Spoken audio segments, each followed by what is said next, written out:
All right, I'm going to see if I can get you to agree on something. I'm going to start with you, Jeff. Do we need and should we have central banks? Of course not. We got along a long time without any in this country, and it was some of the best times in economic history. So, central banks are superfluous in every single way. Even just the idea, set aside any functional differences that we have, just the idea that we need a public utility to manage either the supply of money or the price of money is just stupid. I mean, it's just literally stupid. And the only reason we have it is not an economic argument so much as it is a political one. So in economic terms, we got along a long time. Even the Eurodollar's best days were when the Fed did nothing. The Fed sat back and, managed the federal funds rate, which wasn't all that important to begin with, and it created unparalleled prosperity, which the Fed then claimed credit for when it wasn't actually. So no, we don't need a central bank. We need a sensical monetary structure that, if you give it the right rules and right parameters, it will be self-contained and therefore doesn't really need any influence from outside forces. Do you feel similar? Yes, I don't think we need a central bank. One thing I point out, though, is in the fiat currency system you kind of do, because when the dollar was created, it was defined as a certain amount of silver. It was actually defined as like a trimetallic standard. There was like gold, silver, and copper. And then when it shifted over to the fiat currency system, basically the dollar is defined as like a liability of the Fed in one way or another, either physical form or bank reserve form. And so obviously Bitcoin, you don't need a central bank. A Bitcoin is backed up by energy from the miners and is backed up by the nodes. But if you try to run a fiat currency system without a central bank, that's kind of a challenge. And I think when something did exist and no longer exists, you have to ask why anywhere. So, for example, people were on a gold standard. Gold is harder money than the dollar. For most of commodity money history, harder monies kept replacing softer monies. So, you kind of went up the stack and you found gold was like the hardest money. And then why was it beat by the dollar and to some extent the British pound, which was technically a softer money? And one of the answers was speed. So when they made the telecommunication systems in the second half of the 1800s, they laid the undersea cables. All these banks from around the world could communicate with each other. And gold was super slow. You couldn't send around and verify it nearly as fast. And so you had that speed mismatch between transaction speed and settlement speed. And that allowed for centralization. And then politics is one of those things that exists everywhere, and it starts to encroach. And the more arbitrage it has, in this case, they had this huge speed mismatch that they could arbitrage.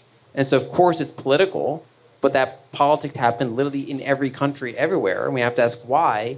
And it's because you had the technological mismatch. So you had basically a century and a half where it's actually hard to send liquid value long distances with any sort of trust between different countries and things like that. So they were kind of just relying on whoever's the strongest country to run the ledger. So it was British pound in the kind of the first portion of that telecommunications era, and then it was the Federal Reserve, the dollar. And so they kind of shifted over to those systems with all their faults.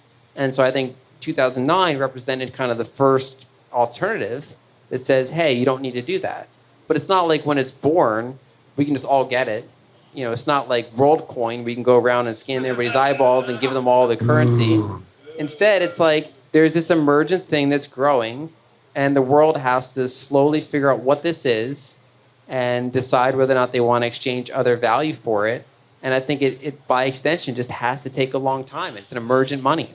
I think you guys asked the wrong question. It's not, do we need central banks? Do we need banks? Because the larger issue here is, what is a bank?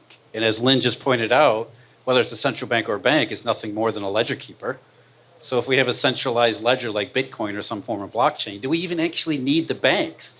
Because one thing that banks are supposed to provide as a service of efficiency is intermediation, which I think you probably, I don't know if you agree with me or not. Well, I think banks haven't done a very good job with intermediation these days. So do we even need banks? Well, no. I mean, there are Bitcoiners we know of who survive without banks.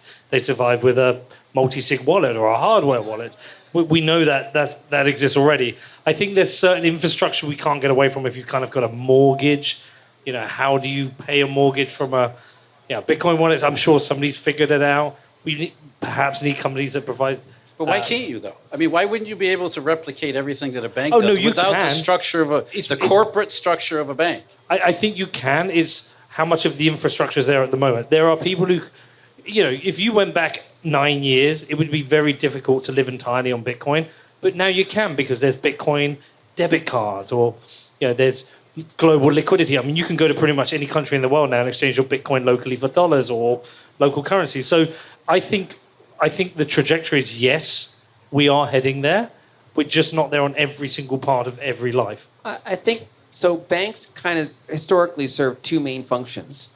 One was that they sped up money and made it more convenient. So, for example, if you're trying to bring gold along the Silk Road and you're worried about robbers and you're worried about the weight of the whole thing, you can deposit it with a bank and then get a claim for it and then bring that claim with you. And it's kind of like it's signed to you and it's lighter. And if it gets stolen, you can go back and figure out a way to avoid it. There's basically, it increased it reduced the friction and the verification of moving gold around or other types of foundational money. So there was kind of this like increasing type of technology, this kind of proto banking and then full banking, to try to speed up the fact that we just had the physical qualities of money were limited. So that's number one. And then number two is the provision of credit. But you kind of got that bastard combination of fractional reserve banking, where because they're both trying to fix a speed mismatch and they're offering credit, it becomes like a mutant form of it.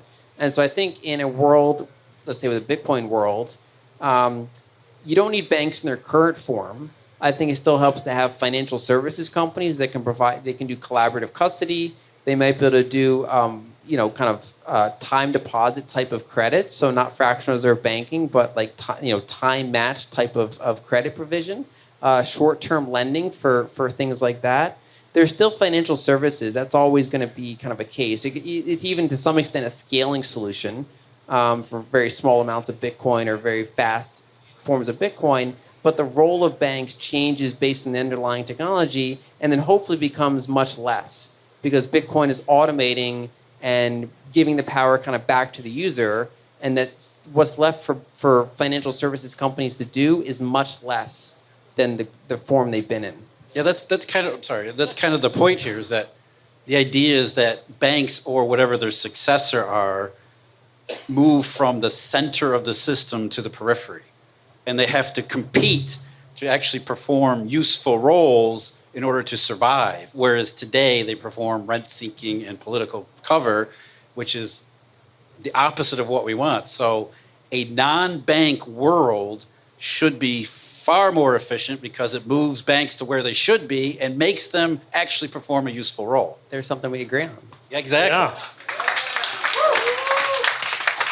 Don't you feel better? I feel better. But with a non-bank world and a non-central bank world, where does the issuance of currency come from in a fair way, Jeff? See, that's the A to B transition. Where does it come from? It comes from the B. The B.